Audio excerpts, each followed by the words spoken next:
Hi, I'm Vicki Hyman, the TV critic at NJ.com, and I am here with Amy Kuperinski, who is probably the biggest X-Files superfan I know.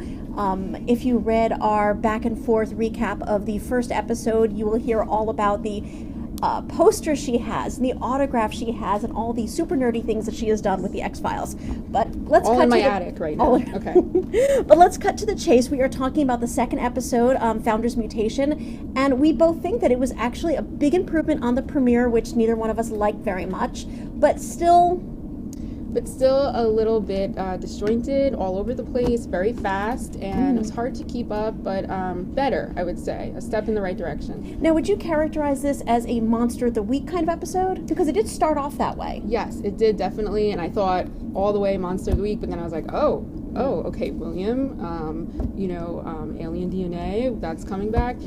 So I think it was one that was couched in mythology, framed by mythologies. There was some kind of a sense of the storyline while still examining this monster antagonist, which, I mean, you can call it a monster, you could call it alien human. I don't know what you would call it.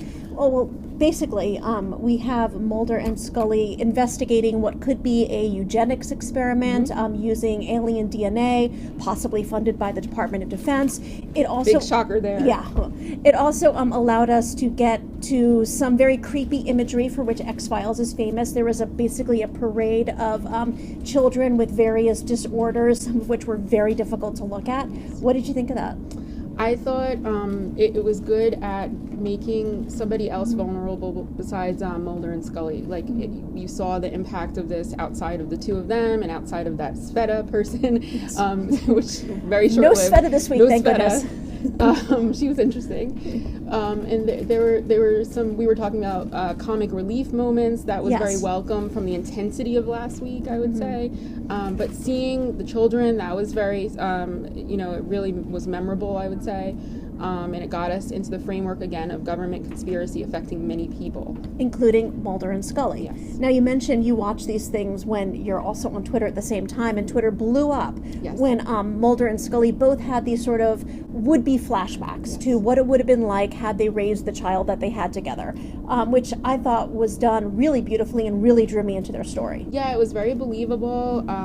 Sort of picture things as they would have been, and it was heartbreaking. And for fans, they were feeling all the feels. That's the thing I got from all the tweets. So really, I think it was just a nice, heartfelt but heart-wrenching kind of moment for both of them. Each time they had those kind of dreamlike sequences.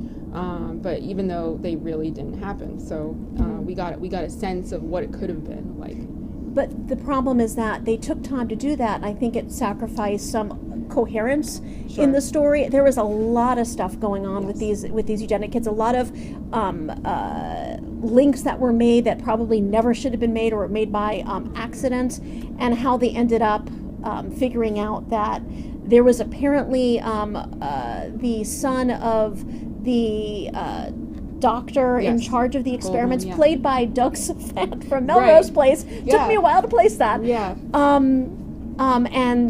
He had a wife who he apparently experimented on with the kids, and one of the kids escaped. One of the kids was in his hospital ward, and they had sort of a Wonder Twin moments at the end. Cool. That could be its own spin-off yes. right there. What was it? Molly and that was crazy. I kind of wanted to see more of that, and that could have been its own episode. The flashback, not flashback, dream sequence things could have been their own episode.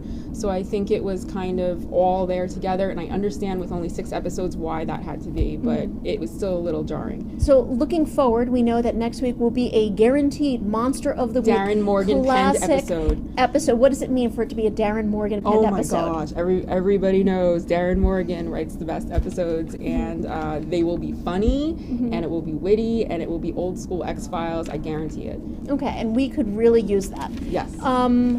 So, anything else you'd like to say? Any other red flags that were planted for future episodes in this?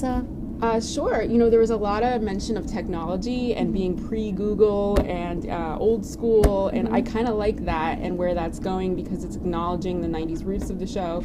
and how now they could just look up anything on their phone, but they have been swiping evidence instead. Yes. So I like that, though. That's funny, and there were many scandalous and funny moments, like with the scientist in the Mulder almost got a fellatio. Got some. Yes, thank you. So oral pleasure, I was going to say, but okay. Whatever we want to call it.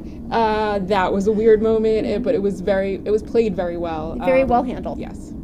So we're looking forward to much better things from the X-Files, and I think it's going in the right direction. So we will be back next week to discuss next week's episode. What is it called again? There's a weremonster. A weremonster. There's a weremonster involved. So we're excited about that. We'll be back and check out all of our X-Files coverage on NJ.com. The truth is out there.